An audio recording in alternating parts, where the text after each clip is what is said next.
Hello guys, this is doctor Mihir. આજે આપણી પાસે જે કેસ છે એ સ્કાર એક્ટોપિક છે, એટલે બેને સિઝેરિયન કરેલું છે 3 વર્ષ પહેલા. સ્ક્રીન ઉપર જો તમે જોઈ શકો છો, આ છે એ કોથળી છે અને આ છે ને એ ટાંકાની જગ્યા છે જે અહીંયા આખી ચોટી ગઈ છે. એટલે આ જે ટાંકા છે એની અંદર પ્રેગ્નન્સી રહી ગઈ છે, એટલે આપણે અહીંયાથી સ્કાર કહેવાય. ટાંકો એટલે સ્કાર, એની ઉપરથી પ્રેગ્નન્સી લઈ લેવાની છે. જો એ ન લઈ તો ટાંકા ફાટી જાય અને બેનને જીવને જોખમ રહે, એટલે આપણે આખું કમ્પ્લીટ કરવાનું છે. બરાબર થઈ જશે.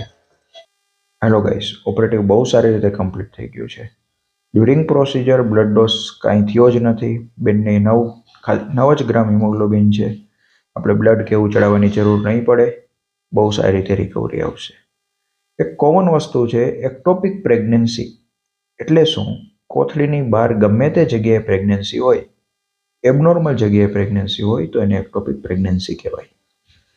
હવે એ ટ્યુબમાં હોય તો એને ટ્યુબલ એક્ટોપિક કહેવાય, ટ્યુબના મોઢા પાસે હોય તો એને કોર્નલ એક્ટોપિક કહેવાય. આ સિઝેરિયનના ટાંકા ઉપર હતી એટલે આને સ્કાર એક્ટોપિક કહેવાય.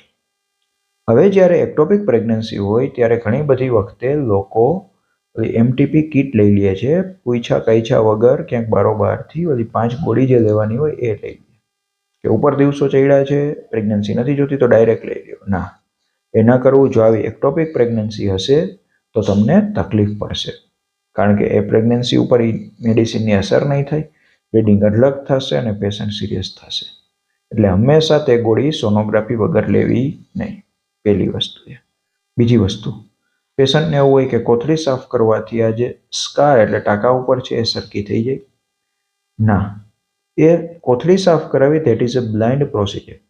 એ ડૉક્ટર કાંઈ જોઈને અંદર દેખાતું નથી, ડાયરેક્ટ સાફ કરતા હોય. એટલે હંમેશા તમારે આમાં હિસ્ટ્રોલેપ્રોસ્કોપી જ કરવી પડે. તમારા માટે એક જ ઓપ્શન છે અને તમારા માટે એક્સપર્ટ ડૉક્ટર જ ઓપ્શન છે. ઘણી વખત ડૉક્ટરને જો લેપ્રોસ્કોપીની હિસ્ટ્રોસ્કોપીની એક્સપર્ટીઝ નહીં હોય તો કાઇન્ડલી એ તમને બીજી જગ્યાએ રિફર કરશે અને તમારે બીજી જગ્યાએ એટલે કે એક્સપર્ટ પાસે જઈ અને કરાવવાનું રહેશે. કારણ કે આમાં જો બ્લડ લોસ વધારે થાય તો તકલીફ પડે, એટલે સર્જિકલ એક્સપર્ટીઝ હોવી જરૂરી છે. બરાબર? જોકે આ બેનની રિકવરી બહુ સારી આવશે, કાંઈ ચિંતા કરવાની જરૂર નથી. Thank you very much. જય હિન્દ.